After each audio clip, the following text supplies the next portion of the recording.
to see you. Nice to be here. Thank you for inviting me. No, thank you, Ray, for your time and to have the pleasure of we're finally getting there, interviewing you. I can believe it. We're finally here. Yes, we are. Let's talk about Ray a little bit. You're Cuban. Yes, I am. Born in Cuba. What year were you born? Where were you born? Okay, I was born actually in Havana, Cuba, and I was born in 1960, so you can calculate more or less how old I am. But anyways, it was a small town. It was called Jovellar, I believe. It's been such a long time. I left Cuba when I was like 10, so I don't remember much. But what I do remember is my mom. She used to be a singer way back in the 50s and 60s, and that was pretty exciting. So I guess I inherit that from my mom's side of the family. Fantastic. And now that we've touched upon Cuba, what year did your family come to the United States? Some of my family came earlier, like my brother, for instance, may he rest in peace. He came before us, and then there was a gap that wouldn't allow us to leave for some reason, whatever. And my mom had to go through a lot of problems and different work environments that were not healthy for her. In one of her jobs, she got stabbed.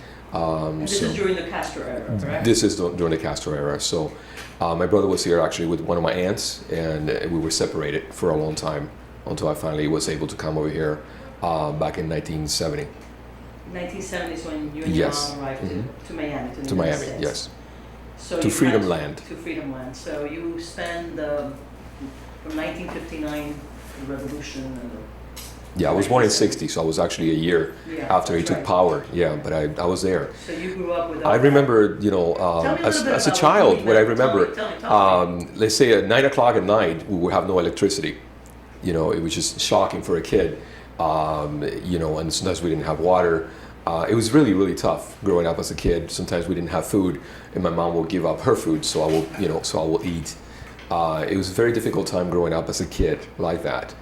And I feel really bad for the other kids, some of my neighbors and stuff like that. So.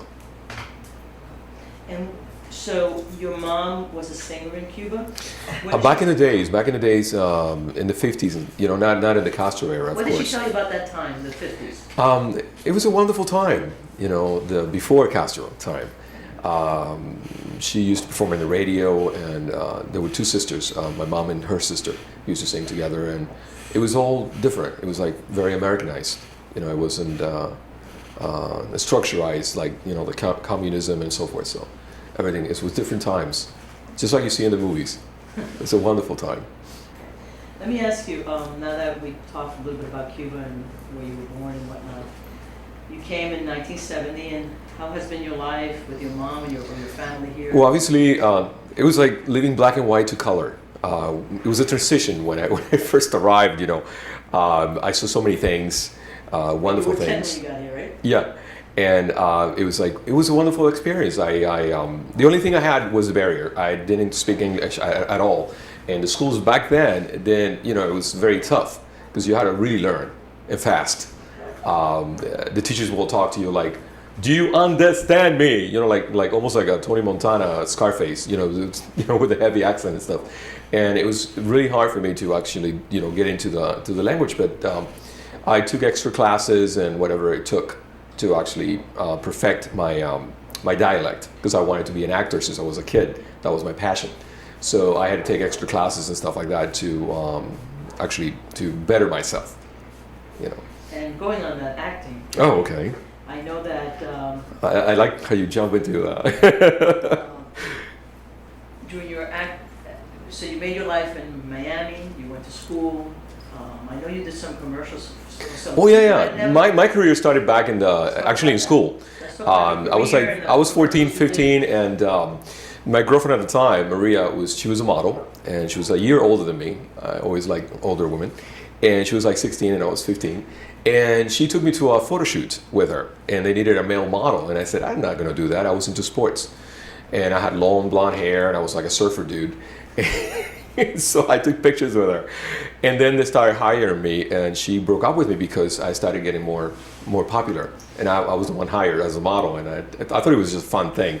Then I got really interested in acting because of that. They had really good acting classes in school, and I started getting into the drama classes in school, and that's when I really liked the commercials came about and so forth. So it wasn't Ray Yu the model anymore, it was Ray Yu the actor. And then I started singing as well, and that was something that that I liked to do, combine the singing with the acting and do musicals in school and so forth. So that was really exciting. That was I had a good youth. My teenage years were wonderful.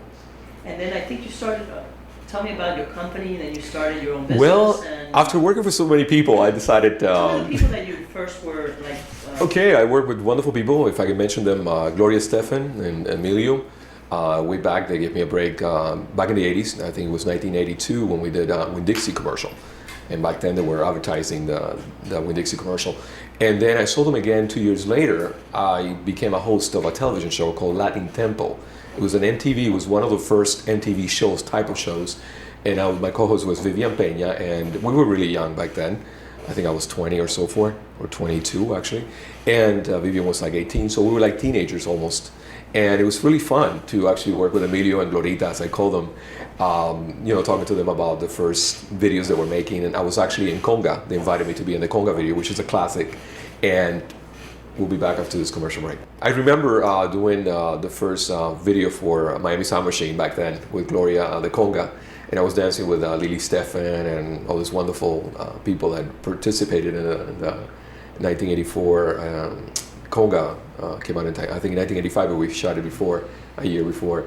And then I started doing other musical videos for like Chirino, and I worked with Chirino in a Miller Lite commercial, beer commercial, and I worked with a lot of movie stars. In 1986, I decided, I had enough in Miami for a while. I want to experiment in Hollywood. So I left. I took my little Camaro, my surfboard, and I went to live in California, in Hollywood, California. So I was pursuing my acting career. When I got there, I realized that my looks were not Hispanic enough, even though I'm Cuban. I looked, my hair was long, I was blonde, I was tan. So I started doing like, hey dude, you're like a lot of surfer guy roles and stuff like that. And it was really cute because, I just didn't fit in the Latin market. And but it was a challenge. It was good. It was all good. It was never bad. Then I came back over here, and I started doing my own production. In 1992, I started doing pilots because I wanted to sell my own television shows. I'm also a writer, so I started creating television series and stuff like that, which I did a couple pilots. One of them called The American Dream, Sueño Americano, and after that came my show, which is called Stars of the Moment, Estrella del Momento, and that has lasted for 8 years with Azteca America. Now it's still on the air, and I'm really proud that I was able to do it with my company. So I'm not only an actor now, I'm also a producer. So, and you work with me. I remember yes. Doing commercials and stuff. So let's go there.